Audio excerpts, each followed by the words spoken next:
నమస్తే, welcome to our channel. నేను సిరి. ప్రజల చేత ప్రజల కోసం ప్రజలే ప్రతినిధులుగా ఉండే ప్రజాస్వామ్యం ప్రపంచంలో ఎక్కడైనా డెమోక్రసీ నిర్వచనం ఇదే. ఒక్క ఆంధ్రప్రదేశ్లో తప్ప ఏపీలో వెలుగు చూస్తున్న ఓటర్ జాబితా అక్రమాలు ప్రజాస్వామ్యాన్ని కూని చేసేలా ఉన్నాయి. భారీ సంఖ్యలో దొంగ ఓట్లు చేర్చి డెమోక్రసీ డెఫినేషన్ మార్చేస్తున్నారు వైఎస్ఆర్ కాంగ్రెస్ పెద్దలు. ప్రజలతో సంబంధం లేకుండానే ప్రజా ప్రతినిధులుగా గెలవడానికి అధికార పార్టీ నాయకులు ప్రయత్నించారని ఆరోపిస్తున్నాయి విపక్షాలు.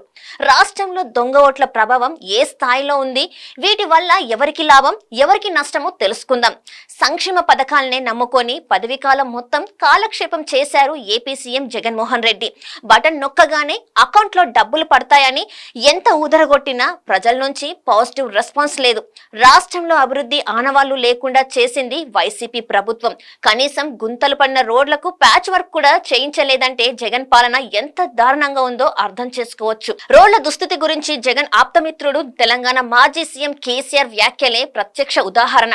రోడ్లపై గుంతలు కనిపించాయంటే ఆంధ్ర వచ్చినట్లే అంటూ కేసీఆర్ చేసిన కామెంట్స్ అప్పట్లో సంచలనం సృష్టించాయి. ఈ పరిణామాలతో జగన్ సర్కార్ పై ప్రజల్లో వ్యతిరేకత ఏ స్థాయిలో ఉందనే విషయంపై తాడపల్లి పెద్దలకు ఎప్పుడో క్లారిటీ వచ్చేసింది.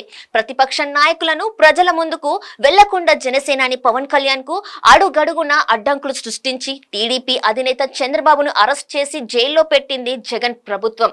ఈ చర్యల వల్ల ప్రతిపక్షాలపై సానుభూతి, ప్రభుత్వంపై వ్యతిరేకత మరింత పెరిగాయి.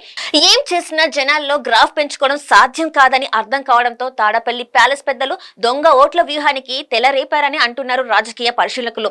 ప్రజా వ్యతిరేకత నుంచి తప్పించుకోవాలంటే ఇదొక్కటే మార్గం అని డిసైడ్ అయినట్టు ఉన్నారు. ఎన్నికలకు ఏడాది ముందే ఓటర్ల లిస్టు అక్రమాలు ప్రారంభమయ్యాయట.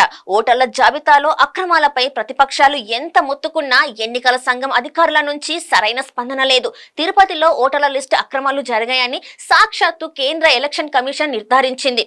ఇందుకు బాధ్యుని చేస్తూ ఐఏఎస్ అధికారి గిరీష్ ను సస్పెండ్ చేసింది సిఈసి.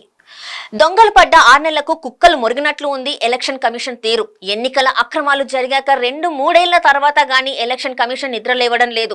ఆలస్యమైన అక్రమాలు చేసిన వాళ్లపై కఠిన చర్యలు తీసుకుంటారా అంటే అదీ లేదు.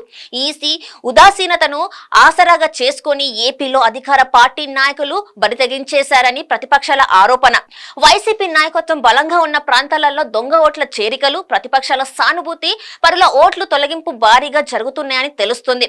రాయలసీమ జిల్లాల్లో ఓటర్ జాబితా అక్రమాలు మరింత భారీ స్థాయిలో ఉన్నాయనే వార్తలు వినిపిస్తున్నాయి.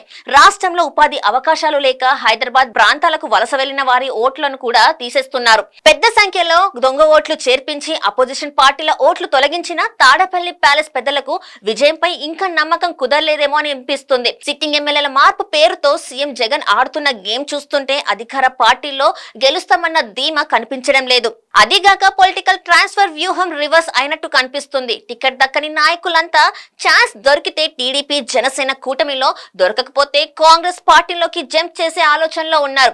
జగన్ ఎంచుకున్న అభ్యర్థులను ఎట్టి పరిస్థితుల్లోనూ ఓడించి తీరాలనే పట్టుదలతో ఉన్నారు అసమ్మతి నేతలు. దీనికి తోడు కొత్త ఇన్ఛార్జీల నియామకాలను క్షేత్ర స్థాయిలో వైసీపీ క్యాడర్ తీవ్రంగా వ్యతిరేకిస్తుంది. ఎమ్మెల్యేలు స్థానిక నాయకులను బైపాస్ చేసి వాలంటీర్ల ద్వారా ఎన్నికల ప్రక్రియను ముగించాలని ప్లాన్ చేసింది జగన్ సర్కార్. ఈ వాలంటీర్లతో ఓటర్ల జాబితాను ఫిల్టర్ చేసి వైసీపీకి ఎవరు అనుకూలంగా ఉన్నారు, ఎవరు వ్యతిరేకంగా ఉన్నారో ముందే ఒక అంచనాకు వచ్చారు. ఈ సమాచారం ఆధారంగా ఓటర్ల జాబితాలో అవకతవకలు పాల్పడుతున్నట్టు సమాచారం. అందుకే అసమ్మతి నేతలు ధిక్కరణ స్వరాలు వైసీపీ అధిష్టానం లెక్క చేయడం లేదని భావిస్తున్నారు రాజకీయ పరిశీలకులు. నాయకులు వెళ్లిపోయినా వాలంటీర్లు పని పూర్తి చేశారని తాడపల్లి ప్యాలెస్ నమ్మకం. ఇక్కడ వైసీపీ పెద్దలు పరిగణలోకి తీసుకునే విషయం ఏంటంటే గ్రామాలు, పట్టణాలలో వాలంటీర్లను నియమించింది స్థానిక నాయకులే. ఇప్పుడు టికెట్ దక్కలేదని ఆ నాయకులే పార్టీ అధినేతపై ఆగ్రహంతో రగిలిపోతున్నారు. అంతేగాక తమ ఉద్యోగాలు పర్మనెంట్ చేసి రెగ్యులర్ ఉద్యోగుల స్థాయిలో వేతనాలు ఇవ్వాలని డిమాండ్ చేస్తున్నారు వాలంటీర్లు. జగన్ సర్కార్ కు ఈ డిమాండ్లను ఏ మాత్రం పట్టించుకోలేదు. జాబ్ సెక్యూరిటీ కల్పించలేదనే అసహనం వాలంటీర్లలో కనిపిస్తుంది. అంటే టికెట్ దక్కని నాయకులు, జాబ్ గ్యారంటీ దక్కని వాలంటీర్లపైనే జగన్ భవిష్యత్తు ఆధారపడి ఉందన్న మాట.